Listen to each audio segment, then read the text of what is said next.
তো good morning everyone, welcome back to our channel soulmate রিতেশনা। আশা করি তোমরা সকলে খুব ভালো আছো অ্যান্ড আমরাও ভীষণ ভালো আছি। আজকে আবার অনেক দিন বাদে আমরা ব্লগ স্টার্ট করলাম। মাঝখানে বেশ কয়েকদিন আমরা ব্লগ করতে পারিনি বিকজ অফ মেনি রিজনস। যাই হোক, আজকে আর সেই সব নিয়ে কিছু আলোচনা করব না। তো আজকে একটা নতুন সকাল, নতুন দিন, তো সেই অর্থেই আমরা একটা ব্লগ শুরু করতে চলেছি। তো চলো আজকে ব্লগটাকে এখান থেকেই স্টার্ট করি।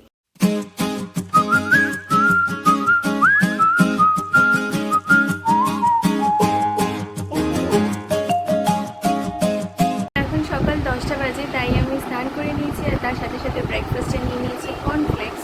তো চটপট এখন ব্রেকফাস্ট করে নেব, ব্রেকফাস্টের পরে তোমাদের সাথে কথা বলছি। তো ব্রেকফাস্ট অলরেডি করে নিয়েছি।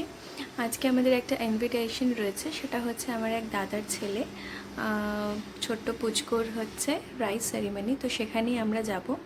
তো প্রোগ্রামটা অ্যারেঞ্জ করা হয়েছে বর্গভীমা মন্দিরে, তো সেখানেই আমরা সবাই রেডি হয়ে যাব। রেডি হতে আরেকটু দেরি রয়েছে। তো তার আগে আমি মায়ের জন্যে শাড়ি বের করে রেখেছি। এই হচ্ছে মায়ের শাড়ি, যেটা পরে আজকে মা যাবে। তো এই শাড়িটা আমার খুব ফেভারিট একটা শাড়ি, কারণ কালারটা ভীষণ সুন্দর।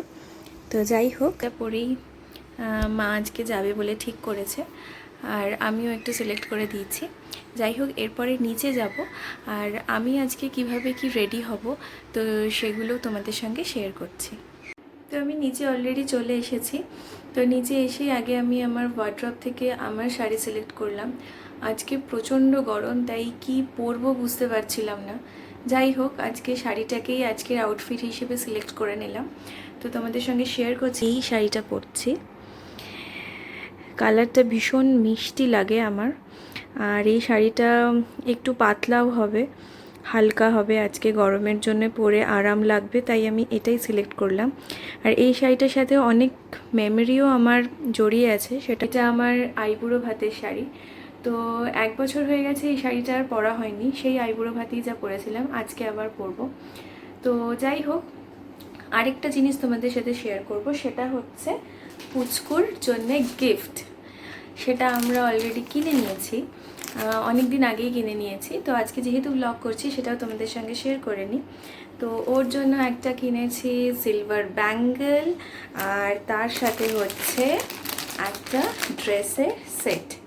তো রেড কালারটাকেই সিলেক্ট করলাম, কারণ বাচ্চাদের রেড কালারটা ভীষণ ভালো লাগে, সেই জন্য এটাই কিনে নিয়েছি। যাই হোক, এরপরে হচ্ছে রেডি হয়ে বাকি ব্লগটা কন্টিনিউ করছি। তো এই হচ্ছে আমার ফুল লুক, আমি একদম রেডি হয়ে গেছি। তো তোমরা অবশ্যই কিন্তু কমেন্ট করে জানিও যে আমাকে কেমন দেখতে লাগছে। তো আমরা দুজনেই একদম রেডি, এরপরে বেরিয়ে পড়বো।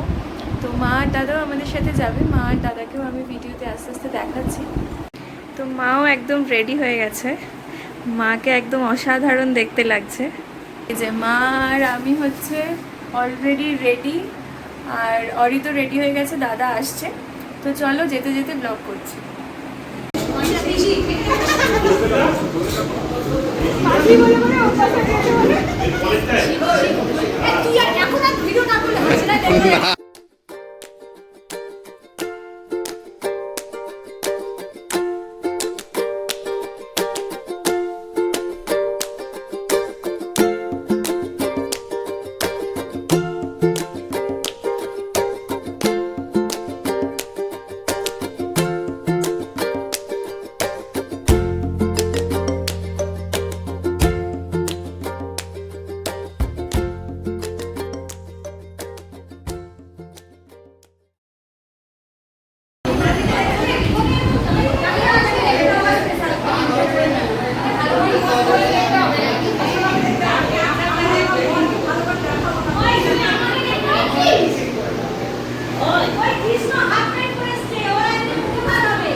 আমরা মন্দির থেকে বেরিয়ে এই এখন হরিদের বাইকটা মামাবাড়ির কাছে পার্ক করা আছে, তো বেরিয়ে যাব। প্রচণ্ড গরম লাগছে, আমাকে দেখলেই জাস্ট বুঝতে পারবে, আর অবস্থা খুবই খারাপ। যাই হোক, কিন্তু আজকের দিনটা খুব ভালোভাবেই আমরা স্পেন্ড করলাম।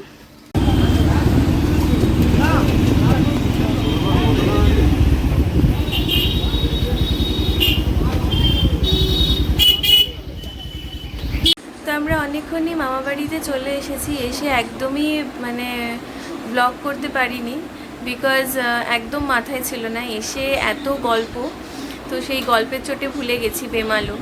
তো যাই হোক, আবার এখন গল্পেই বসেছি। এখানে দিদা আছে।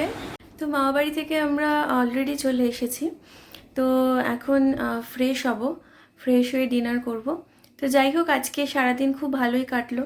ফ্যামিলি গেট টুগেদার মানেই একটা ভীষণ ভালো লাগার জায়গা, তো সেই কারণে আজকের দিনটা খুব আনন্দে কেটেছে। তো আজকের ব্লগটাকে এখানেই শেষ করছি, বাকি আবার কালকে নতুন একটা ব্লগ আসবে। তো still then stay happy, stay positive. তো গুড নাইট এভরিওয়ান, বাই।